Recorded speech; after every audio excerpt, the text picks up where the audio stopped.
Oi pessoal, aqui é o Eduardo, sejam bem-vindos ao Time Warp. E no vídeo de hoje eu vou falar sobre o filme que está completando 30 anos, que é o filme Star Trek V, A Última Fronteira. Um filme aí que mexe com as emoções dos trekkers. Tá no ar o Time Warp.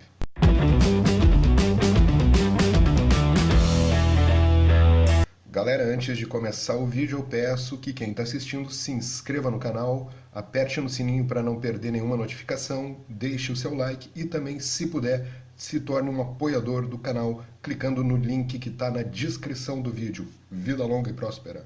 Star Trek V The Final Frontier, né, que foi traduzido para o Brasil como a última fronteira, né? O natural seria fronteira final, que é o que a gente já conhece na série, mas não sei por que tomaram essa decisão e colocaram como última fronteira. Mas enfim, né? Star Trek V, filme que está completando 30 anos hoje, nesse dia, eu nem sei que dia é, 9 de junho de 2019. Então ele foi lançado em 1989, um filme dirigido pelo William Shatner, né? O Capitão Kirk, com uma história também baseado numa história do Shatner, né? E escrito pelo, aí o roteiro foi feito pelo David Lowery, né? Que também ajudou a elaborar a história com o Shatner junto com o Harvey Bennett, né? Que também é um cara ligado ao Star Trek há muito tempo. Mas enfim, esse filme, ele já, desde esse momento aí da história dele, da definição da história, ele já começa a gerar uma série de problemas. Por quê? Porque foi meio que uma treta do Shatner com o Gene Roddenberry, né, que ainda era vivo. Ele vai morrer 2 anos depois, em 1991, mas o Gene Roddenberry, lá nos anos 70, ele teve uma ideia para um filme de jornada que seria The God Thing, né, e é mais ou menos isso, né, uma busca assim, por Deus também. Então o Roddenberry chegou a quase colocar o Shatner na justiça, né, quis mover uma ação contra ele, mas acabou não rolando. E ele considerou, né, o filme, quando ele ficou pronto, como um filme apócrifo, né, nas palavras do Gene Roddenberry. Ou seja, para o criador de Jornada nas Estrelas, Star Trek V é um filme que não conta, que deveria ser deletado da história de Jornada nas Estrelas. Mas enfim, né, eu acho que não. Eu gosto muito desse filme. E aí já vamos entrar nessa questão, né, dos ódios e dos amores em relação a Star Trek V. Por quê? Tem muitas pessoas que odeiam o filme. E eu acho que esse ódio vem muito por conta dos efeitos especiais dele, que são muito toscos, né? Muito mal feitos, né? Teve uma história aí de bastidores que é a seguinte: o filme, na verdade, deveria ser feito com a Industrial Light and Magic, do George Lucas, né, que faria os efeitos especiais, só que ela já estava na sua primeira equipe, ocupada com Indiana Jones, segunda equipe com Caça-Fantasmas 2, e aí sobraria a terceira equipe para o filme do Shatner, né, Star Trek V. E aí ele não quis, optou lá por uma outra empresa. Claramente a gente vê que muitas cenas, os efeitos nem foram finalizados, né? Então realmente isso compromete muito o filme, na minha opinião, né? Eu acho que esse fato dos trekkers, muitos trekkers considerarem ele um dos filmes mais fracos, né? Ou o filme mais fraco, o pior filme de Jornada nas Estrelas, muito por conta disso, né, dos efeitos especiais que realmente são muito ruins e acabam prejudicando o filme. Eu acho que se um dia se a Paramount tivesse um interesse, quem sabe quando ele fizer 100 anos, de refazer os efeitos especiais do filme, eu tenho certeza que ele se tornaria um novo filme, muito bom, porque a história dele me agrada bastante. É um filme que a cada vez que eu revejo, eu me divirto muito. Eu acabei de rever aqui para comemorar os 30 anos e me diverti pra caramba. É um filme, assim, que tu não vê passar, porque ele é muito divertido, ele tem muitas falas espirituosas, né? Muita coisa assim entre o McCoy e o Spock, né? Ali a velha rusga de sempre, né? Falas muito engraçadas, né? E tem uma historinha que é realmente onde nenhum homem jamais esteve, que é encontrar Deus em pessoa, né? Que é a base, né, da história central desse filme, né? Tudo começa lá num planeta chamado Nimbus 3. Um planeta que surge, que é colonizado 10 anos, não 10 anos, mas logo após que acaba a Guerra Klingon, que inclusive a gente vê em Discovery, acaba essa guerra e o planeta é colonizado para tentar ali fazer um planeta da paz galáctica, né, como se chama, né, e para convivência de diversas espécies diferentes, né? Não necessariamente da Federação, mas para conviver espécies que são até inimigas umas com as outras, né? Evidentemente o planeta não dá certo, a colonização não dá certo, e ele vira lá uma balbúrdia, né? O balbúrdia tá uma palavra em voga aí, vira uma zona, o planeta, né? E tá abandonado. Tem 3 embaixadores lá, né? O humano da Federação, um Klingon, e chega uma Romulana, né? Que mostra ali uma das imagens iniciais do filme, né? Então, tudo gira em torno desse Nimbus 3 que vai surgir lá um Messias, que é um vulcano misterioso chamado Sybok. E aí eu vejo esse filme, assim, eu costumo ver esse filme como um grande episódio, né, da série clássica de Jornada nas Estrelas. Ele tem um teaser, né, que é aquela parte inicial, quando o Sybok vem, encontra um habitante ali de Nimbus 3 e converte ele, né, a sua espécie de religião, que ele é o profeta, né? Ele faz através de extrair a dor da pessoa, né? Todo homem tem uma dor escondida, tem que botar isso para fora. Ele é tipo um psicanalista, coach quântico, mago, profeta, uma coisa tudo junto e misturado, né? Então ele consegue o seu primeiro seguidor, né, em Nimbus 3, e aí, quando termina a cena, esse cara lá vê que ele tira o capuz e vê que ele tem uma orelha, né, de vulcano, e aí ele fala assim, nossa, tu é um vulcano, e aí termina a cena com aquele vulcano gargalhando. Como assim vulcano gargalhando? Os vulcanos não riem, né, eles não têm emoções. Então aí todo mundo já fica, né, na expectativa, opa, vai vir alguma coisa muito legal aí pela frente, né? E aí, bom, dá os créditos do filme, e aí entra no filme de fato, né, que é o Kirk lá escalando, né, matando de preocupação o McCoy. Eles estão de licença, né, a tripulação da Enterprise está aproveitando lá no meio do mato, escalando uma montanha, fazendo feijão ali com uísque do Tennessee e tal, né? E aí surge, né, quando o Kirk está escalando e ele cai, o Spock salva ele porque o Spock está usando umas botas levitadoras, né, umas botas propulsoras, né, que também é uma coisa muito legal desse filme. Mas a questão é que o Sybok, né, consegue montar um exército, né, uma milícia, para tomar lá a capital de Nimbus 3, que é Paradise City. E aí deveria até tocar a música do Guns no fundo, assim. E ele consegue tomar o poder ali, sequestrar os 3 embaixadores. Ele converte os caras também, né? Uma espécie de lavagem cerebral que ele faz, né? Mas que também não é, ele bota realmente ele faz as pessoas colocarem para fora esses seus medos, né? E aí, a partir disso dominarem eles e tal. E aí, qual era o objetivo dele ao fazer isso, ao tomar o poder lá em Nimbus 3? Forçar a vinda de uma nave da Federação para que ele pudesse seguir o seu plano, que era encontrar Shakari. Né? Shakari é o equivalente ao Éden, né? Ao paraíso na cultura terrestre, e que os Klingons chamam de Kitu, e os romulanos de Vortavor, e a palavra em andoriano é impronunciável, como a gente aprende no filme. Mas enfim, né, ele tem essa coisa e por isso que eu acho que é uma boa história, né, porque esses mitos de criação do mundo, eles são comuns a todas as civilizações, sociedades que já existiram na face da Terra.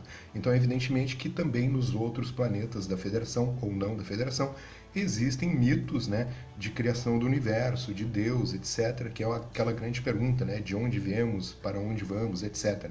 Então o filme trabalha com isso, né, e por isso que o Gene Roddenberry ficou muito bravo, porque era essa questão que ele abordava lá no God Thing, né, o filme que acabou não saindo nunca. Mas a questão é que a Enterprise então vai lá salvar, tá toda errada ainda, é a primeira vez que a Enterprise 1701A entra em ação, né, porque ela aparece no final do filme 4, só que ela não está pronta ainda, e está com uma tripulação mínima, né, e está toda cheia de problemas, teletransporte não está funcionando, o Scott está alucinado tentando resolver os problemas da nave, tem que sair mesmo assim, e lá porque eles querem que seja o Kirk, né, que resolva a parada e tal, que ele é o grande capitão. Mas então a Enterprise chega lá em Nimbus 3, né, para tentar resolver ali, resgatar, né, os embaixadores que foram sequestrados pelo Sybok e por sua milícia religiosa. Chegando lá, descobrimos que Sybok é irmão do Spock, né? E depois, quando o Sybok consegue, de fato, se apoderar da Enterprise e o McCoy, o Spock e o Kirk são presos lá na cadeia, na cela da Enterprise. Eles falam assim, nossa, e como é que a gente não sabia disso até hoje, né? É mais ou menos a sensação que os fãs sentiram ao assistir Discovery e descobrir, nossa, como é que a gente não sabia que o Spock tinha uma irmã adotiva, Michael Burnham, né? E aí ele fala para eles o seguinte, olha, eu achei que eu não tinha que falar em, né, problemas pessoais meus, né, uma questão de foro íntimo, etc. Mas enfim, né, então daí é descoberto isso, né, o Sybok, o irmão renegado do Spock, ele é um vulcano renegado, ele renegou a lógica, ele quer viver como viviam os ancestrais vulcanos, né, emocionais, passionais, até o McCoy tira uma onda, imagine só um vulcano passional, enfim, né, dentro desse espírito do filme, assim, de ter sempre essas provocações entre Spock e o McCoy, né, que é muito legal, muito divertido. Mas, enfim, daí descobrimos isso e a Enterprise, então, segue, né, dominada pelo Sybok, né, rumo ao centro da galáxia, né? Que daí também é outra coisa absurda, como é que eles iam chegar no centro da galáxia tão rapidamente, né? Sendo que as distâncias são enormes, né?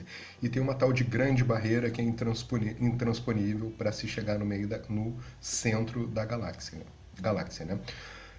Paralelamente tem um Klingon lá que está querendo, que é o Kla, que está querendo ele está com uma função ali de liquidar lixo espacial que não é digna, ele não considera digna para ele, para um guerreiro Klingon, e ele descobre que tem um alvo que é o Kirk, né? Que é o Kirk é o inimigo número 1 dos Klingons e ele vê a chance de atacar a Enterprise e capturar ou matar o Kirk, né? Que ele seria considerado então um grande guerreiro.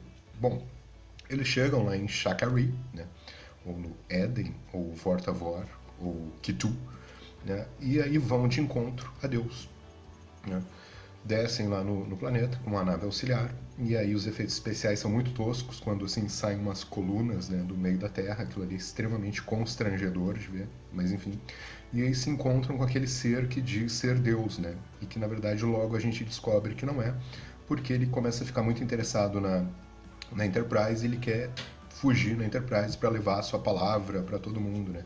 E aí vem a famosa pergunta que o Capitão Kirk faz, né? Não, com licença, por que Deus precisaria de uma espaçonave? What does God need with a starship?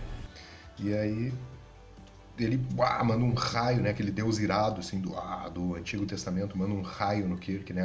Como tu ousa duvidar de mim. E o Spock, não, peraí, mas ele não respondeu por que precisa de uma espaçonave. Vai um raio no Spock também, né? Então ali se descobre que, né, o cara não era nada de Deus, na verdade era um ser que estava preso lá na Grande Barreira, não conseguia sair de lá. Um ser poderoso, mas não conseguia sair de lá. E precisava da ajuda de uma espaçonave, né? Então nisso o Sybok cai a ficha dele. O Sybok não era um cara mau, ele é um cara gente boa, eu acho. Só que ele tinha essa coisa religiosa, messiânica dele, né? Que acabou colocando todo mundo em perigo. Mas daí ele se sacrifica para salvar os seus amigos ali, né? Ele entra em luta corporal contra o Deus que não era Deus. Uma coisa que é muito bizarra nesse filme, é que o Sybok é cabeludo durante todo o filme. Mas quando eles vão chegar no planeta, eles desembarcam lá da nave auxiliar, o Sybok cortou o cabelo. Aí eu fico pensando, será que ele cortou o cabelo porque ele ia encontrar Deus para ficar mais apresentável? Quando eu for encontrar Deus, eu vou fazer a barba. Então tem coisas muito engraçadas no filme assim que são meio toscas, né?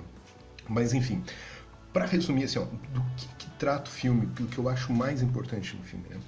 O filme tem uma cena que talvez seja a cena mais impactante de todos os filmes de Star Trek, e esse mérito nunca vai poder ser tirado desse filme, que é a cena que então o Sybok tira, né, extrai a dor do McCoy e do Spock. A grande dor do McCoy era ter perdido o pai dele, ter feito a eutanásia do pai. Com todo o conhecimento médico dele, não conseguiu salvar o pai, né, de uma doença, e 6 meses depois descobriram a cura. Então, quer dizer, a dor que ele carregava. E do Spock de ser renegado, rejeitado, né, pelo seu pai, Sarek, né, já no ato do seu nascimento, quando ele nasce, o Sarek fala, nossa, é tão humano, né, despreza ele pela sua humanidade. O Kirk nega, o Kirk é o grande herói desse filme, né, principalmente por ser dirigido pelo Shatner, uma história do Shatner, né? Ele, não, eu não quero saber, eu não tenho nenhum trauma e tal, etc e tal. Então, essa cena é fabulosa. É uma cena de 10 minutos, mais ou menos, que é incrível e que exige assim, a interpretação daqueles atores, desse trio, né? Essa santíssima trindade, né? William Shatner, Leonard Nimoy e DeForest Kelley, que é fascinante. Já vale todo o filme só por essa cena, né? Que eu acho ímpar. E nesse sentido que o filme fala, assim, né? O filme fala sobre a amizade dos três, né? Ele começa com os três lá no acampando, né? Ele tem esse momento de união dos três, que então mesmo o Spock e o McCoy sendo influenciados pelo Cyborg, eles não traem a amizade do Kirk, permanecem junto com ele. E também, no final, claro, a gente vê que eles retornam ao acampamento. O filme termina com uma cena muito bonita deles cantando, né? É um filme que celebra, eu acho que como nunca antes, né, na história da série original e dos filmes com o elenco original, essa amizade, né, que é tão importante para todos os trekkers, né, a amizade entre esses três personagens.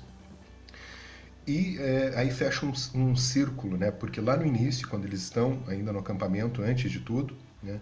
O McCoy começa a dizer, conviver com vocês dois enlouquece um homem, né? E olha só, a gente passa aquele tempo todo no espaço, assim, um incomodando o outro, e quando a gente tira a licença, a gente está de férias juntos aqui, né?